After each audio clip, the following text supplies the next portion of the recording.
Take a good look at this. It's more than just a picture from a cave. It's a message from our deepest, most distant past. This is a single handprint, and it's at least 67,800 years old. And you know what? It completely changes the story of who we are and where we all come from. It makes you wonder, right? What really is the oldest story ever told? Is it some ancient myth, a legend passed down through generations?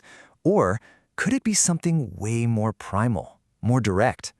Like a simple gesture, perfectly preserved in stone for tens of thousands of years. We're about to see how the very first art was really the very first form of storytelling. So let's start here with a simple hello from the past. You see, to really get why this discovery is so huge, we have to try and connect with the person who made this mark. This isn't just some dusty artifact, it's a message, a greeting from a time we can barely even wrap our heads around. I mean, just imagine it. A person, not so different from you or me, places their hand flat against a cool cave wall. Then they spray pigment all around it, leaving behind this perfect silhouette, a negative image that just screams, "I was here." It's such a profoundly human thing to do, creating a direct line from their world to ours, across this unbelievable gulf of time. Okay, so where was this incredible message actually found? Well, for that, our story takes us to the amazing limestone caves of an island in Indonesia.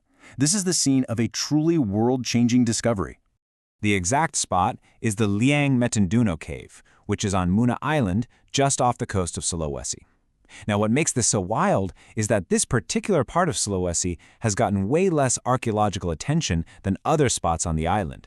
So this absolutely monumental find was basically hiding in a place very few people had even thought to look.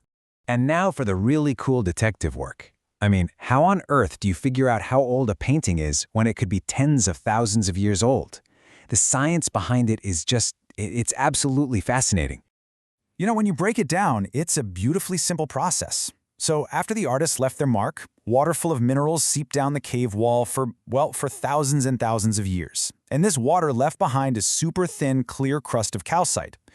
Think of it like a natural varnish that grew right on top of the painting, sealing it in and protecting it. So what scientists can do is analyze that crust to figure out exactly when it formed. This specific technique is called uranium-series dating. And here's how it works. Tiny amounts of uranium get trapped in that calcite crust as it's forming. Over huge amounts of time, that uranium decays into other elements at a very precise, very predictable rate. So by measuring the ratio of uranium to its decay products, scientists can calculate the age of that calcite layer. And that gives them a minimum age for the art that's trapped right underneath it. It's literally a geological clock. So clever.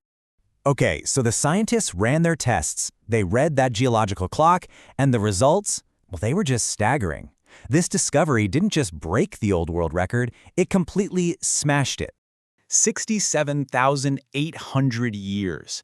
That's the minimum age for this hand stencil. Just let that number sink in for a second. This is more than 16,000 years older than the next oldest art ever found in the region. It's a leap back in time that is almost impossible to comprehend. And this chart really shows just how significant that number is. This new discovery from Sulawesi blows the previous oldest art from the same island region out of the water. But here's the kicker. It also just edges out the previous world record holder, which was from a cave way over in Spain, dated to about 64,800 years ago. This handprint is now officially the oldest dated rock art we know of anywhere on planet Earth. So yeah, this is about so much more than just an old painting. A find this ancient forces us to literally rethink the timeline of human history and migration. We're building a completely new picture of our own past. So why does this one handprint matter so much?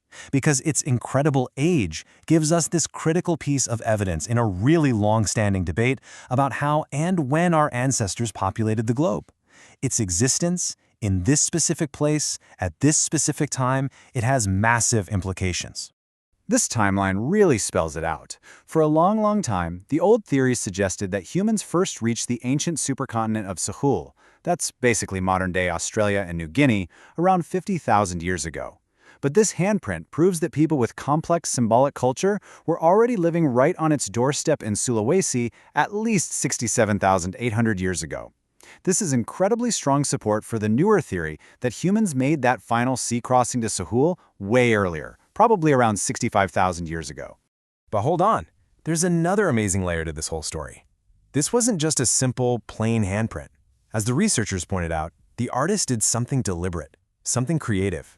After making the first stencil, they actually modified it. So unlike a typical hand stencil, which is just an outline, this one had its fingers intentionally changed to look longer, narrower, almost like claws. Now that is a clear artistic choice. It suggests a really complex symbolic world, maybe one where the lines between humans and animals were blurred in their beliefs and rituals. This wasn't just, I was here. This was, this is who I am, and this is what I believe. So, this one single handprint has pushed back the dawn of art and completely reshaped how we think about human migration. And it just leaves us with this thrilling question. If a world record discovery like this was waiting in a little explored cave on Sulawesi, what other stories, what other hellos from our ancient ancestors are still out there, just waiting for us to find them?